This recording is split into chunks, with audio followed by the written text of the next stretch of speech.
Pak, saya mau cerita Bapak Ibu sekalian. Ini bagi pengalaman saja. Pengalaman macam-macam aneh-aneh selama 20 tahun ini jadi dokter, apalagi 15 tahun jadi dokter spesialis naturopati, ya. Kemarin saya didatangi oleh seorang pasien ibu-ibu sakit diabetes. Tetapi yang membuat beliau datang ke klinik saya karena sudah banyak terjadi komplikasi. Salah satu komplikasi ini namanya gangren diabetik, Pak. Bapak Ibu tahu gangren diabetik itu apa? Luka, Pak. Ada luka membusuk. Jadi kalau ada di luar sana ada istilah diabetes basah, ya. Sebetulnya itu bukan begitu cara pembedaan diabetes. Bukan tipe basah, tipe kering, itu tidak ada di dalam medis, ya. Jadi ibu ini datang dengan kondisi yang sudah sangat lemah, Pak, ya.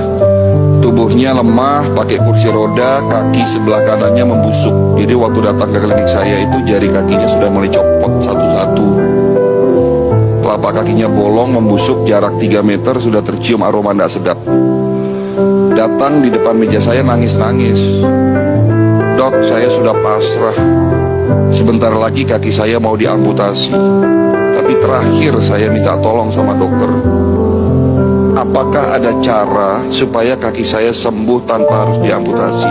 8 bulan terakhir ini saya menderita, dok, gak bisa tidur. Ini menjelang malam itu cekok-cekok rasa kaki saya. Kaki saya ini sudah gak bisa, Bapak bisa bayangkan lah. Kalau kita ketusuk duri aja sakitnya kayak gimana. Nah ini lukanya menganga, Pak, ya. Padahal sudah berobat dan sakit diabetesnya sudah 10 tahun. Dan ibu ini rutin minum obat. Saya tidak pernah minum obat selama 10 tahun. Tetapi kenapa, dok? 1 tahun, 2 tahun terakhir ini tubuh saya semakin melemah. Gula darah saya tidak turun-turun. Padahal sudah minum obat, sudah sesuai ikuti anjuran dokter. Bahkan banyak organ dalam tubuh saya ini rusak. Apa yang bisa saya lakukan dengan kondisi seperti itu, Pak? Nah, inilah peran dari pengobatan holistik. Kita tetap ikhtiar, kita tetap bantu mereka yang sakit, yang sudah begitu hopeless, ya. Sebelum saya memberikan satu resep obat, sebelum saya memberikan pengobatan,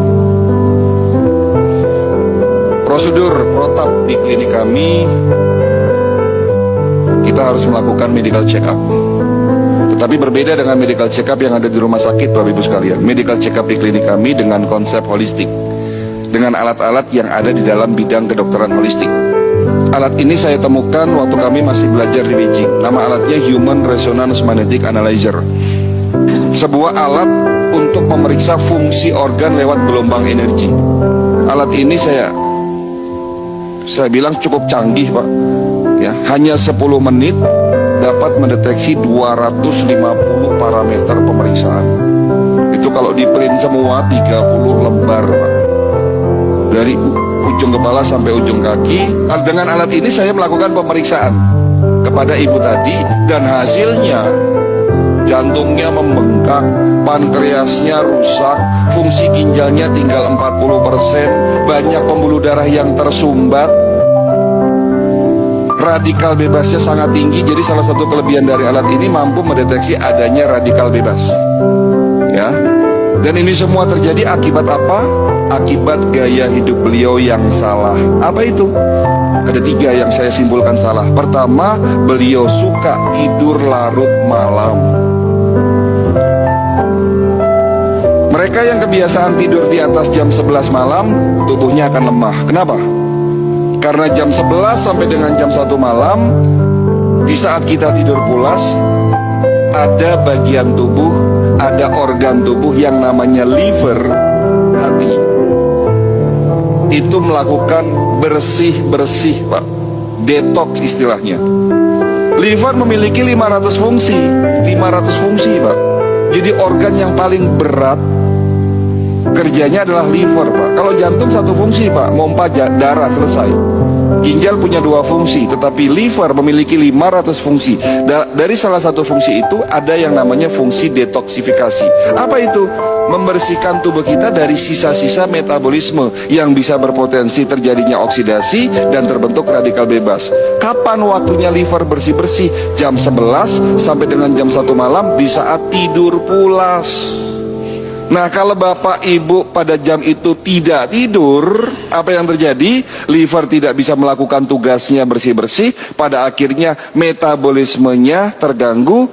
Karena apa? Karena terjadinya oksidasi yang tidak dapat dinetralisir oleh tubuhnya.